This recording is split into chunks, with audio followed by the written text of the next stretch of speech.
할렐루야. 사랑하는 대강의 가족 여러분, 오늘 하루도 하나님의 말씀과 동행하는 삶이 되길 소망합니다. 오늘 함께 나눌 하나님의 말씀은 마태복음 25장 14절에서 21절 말씀입니다. 또 어떤 사람이 타국에 갈 때 그 종들을 불러 자기 소유를 맡김과 같으니 각각 그 재능대로 한 사람에게는 금 5달란트를, 한 사람에게는 2달란트를, 한 사람에게는 1달란트를 주고 떠났더니 5달란트 받은 자는 바로 가서 그곳으로 장사하여 또 5달란트를 남기고 1달란트 받은 자는 가서 땅을 파고 그 주인의 돈을 감추어 두었더니 오랜 후에 그 종들의 주인이 돌아와 그들과 결산할세 5달란트 받았던 자는 5달란트를 더 가지고 와서 이르되 주인이여 내게 5달란트를 주셨는데 보소서 내가 또 5달란트를 남겼나이다. 그 주인이 이르되 잘하였도다 착하고 충성된 종아 내가 적은 일에 충성하였음에 내가 많은 것을 내게 맡기리니 내 주인의 즐거움에 참여할지어다 하고. 아멘.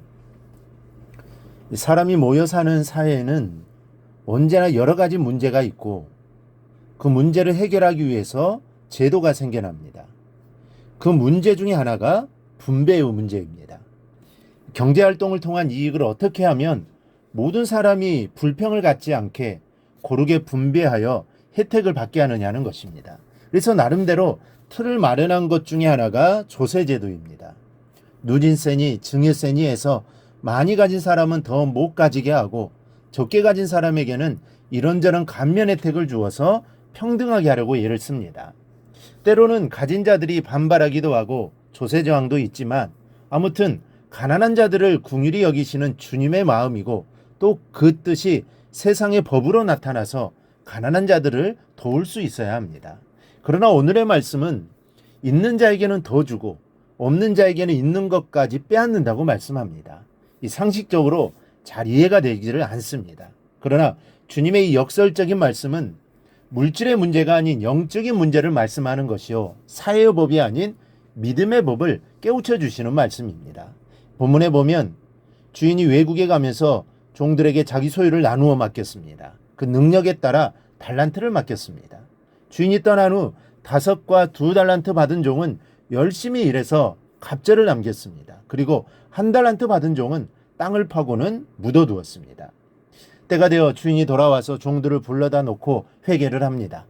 열심히 일해서 갑절을 남긴 종들은 칭찬과 함께 상급을 받지만 1달란트를 땅에 묻어 놓았던 종은 있는 것마저도 빼앗기고는 내어 쫓김을 당합니다. 그리고 그 빼앗긴 것은 10달란트를 가진 종에게 주었습니다. 있는 자는 받아 풍족하게 되고 없는 자는 그 있는 것까지 빼앗기게 된 것입니다. 이 믿음의 원리를 어떻게 이해할까요? 주인 중심으로 이해를 해야 합니다. 이 비유의 주인공은 누구입니까? 보통 우리는 이 종들에게 초점을 맞추어 생각합니다. 물론 달란트를 받은 것도 그 달란트를 사용한 것도 그리고 평가를 받은 것도 종들입니다. 그러나 우선적으로 생각해야 할 것은 주인의 의도입니다. 왜 종들에게 달란트를 맡겼을까요? 먼저는 기회를 주고자 함이 주인의 의도입니다. 주인이 종들에게 달란트를 맡긴 것은 기회를 주시기 위해서입니다. 타국으로 떠나며 돈 맡길 데가 없어서 종들에게 맡긴 것이라면 27절의 말씀처럼 아예 치리하는 자들에게 맡겼다가 본전과 이자를 받는 것이 속편합니다. 원래 종 노예가 하는 일이 무엇입니까? 주도적으로 무언가를 하는 사람이 아닙니다. 종들은 시키는 일만 하면 됩니다. 일하라고 하면 일하고 또 식사 준비를 하라면 식사 준비를 하고 시키는 일을 하는 위치입니다. 이제까지 시키는 대로만 일해온 종들에게 맡기는 것은 어쩌면 전부 다 잃어버릴지도 모르는 모험입니다. 그런데 그래도 맡기셨습니다. 왜 이런 위험을 무릅쓰고 맡기셨을까요? 종들에게, 우리에게, 내게 기회를 주시기 위해서입니다. 그러면 당연히 충성해야 합니다. 얼마나 남길지 모르지만 남기는 것은 뒤로 하고 우선 최선을 다해야 합니다. 그것이 기회를 주기를 원하시는 주님의 마음, 주님의 뜻대로 행하는 것입니다. 오늘 종에게 기회를 주셨듯이 주님도 우리에게 기회를 주십니다. 우리는 다 죄인입니다. 하나님 앞에 설 수 없는 존재이죠. 그런데 주님은 우리에게 직분도 주시고 사명도 주셨습니다. 주신 이유는 우리에게 기회를 주신 것입니다. 좋은 결과를 바라시는 것이 아니라 최선을 다하기를 원하셔서 주신 것입니다. 그러니 주님이 주신 기회를 허투루 쓰지 말고 최선을 다할 수 있기를 바랍니다. 그것이 주님의 마음을 기쁘시게 하는 길입니다. 둘째는 땀 흘려 충성하는가를 보려는 것이 주인의 의도입니다. 남기고 잃어버리고는 그 다음의 문제입니다.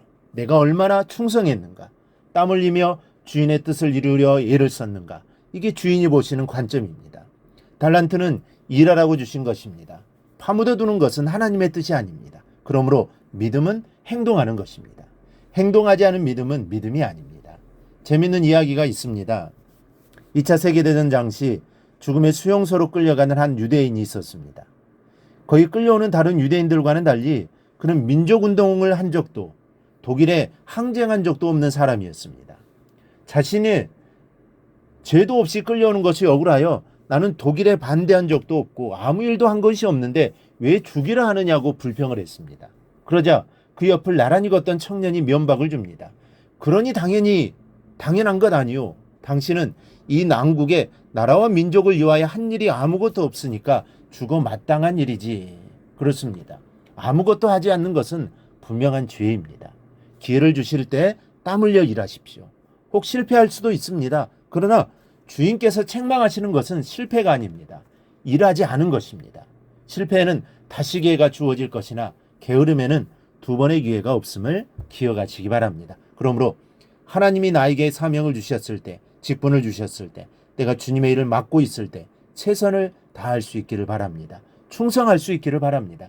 실패에 너무 신경 쓰지 마시고 일하시기 바랍니다. 그 마음을 하나님이 보시고 기뻐하실 겁니다. 하나님이 그 마음을 보시고 착하고 충성된 종이라고 칭찬해 주실 것입니다.